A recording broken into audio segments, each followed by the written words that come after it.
Hi, my name's Yuzu, and I can be your devil or angel. But most importantly, welcome to day 2 of making Sauron's cosplay from the Lord of the Rings. Let's pet my corgi Neo for good crafting luck. I'm starting with taping the base helmet we made on day 1 to create the external layers. Sauron's helmet has all these layers on top of each other.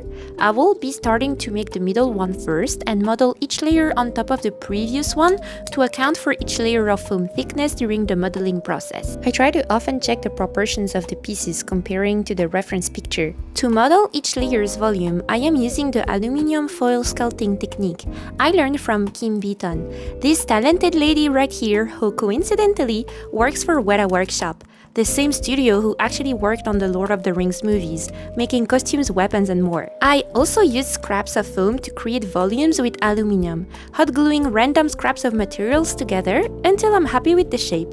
I then covered the volume with tape to create an external surface on which I can draw the final pattern. I cut the surface tape, then transferred the shapes to paper so I can clean up the pattern.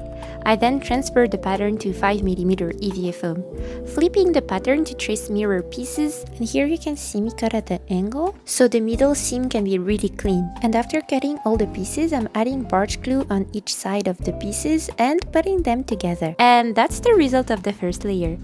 I applied the exact same techniques a second time to make the second external layers and spikes on each side. I modeled the second layer on top of the first one. I decided to not make the second layer in only one piece like I did for the first one because I wanted to add more curves, volume, and angles, so I subdivided the second layer in multiple pieces. So this second layer ended up having 3 different sub-pieces. And that's my progress for day 2. I'll see you on day 3. And right before I go, I just want to say thank you. We just reached 25k followers. That is so motivating. Thank you so much. I'll see you on day 3. Bye.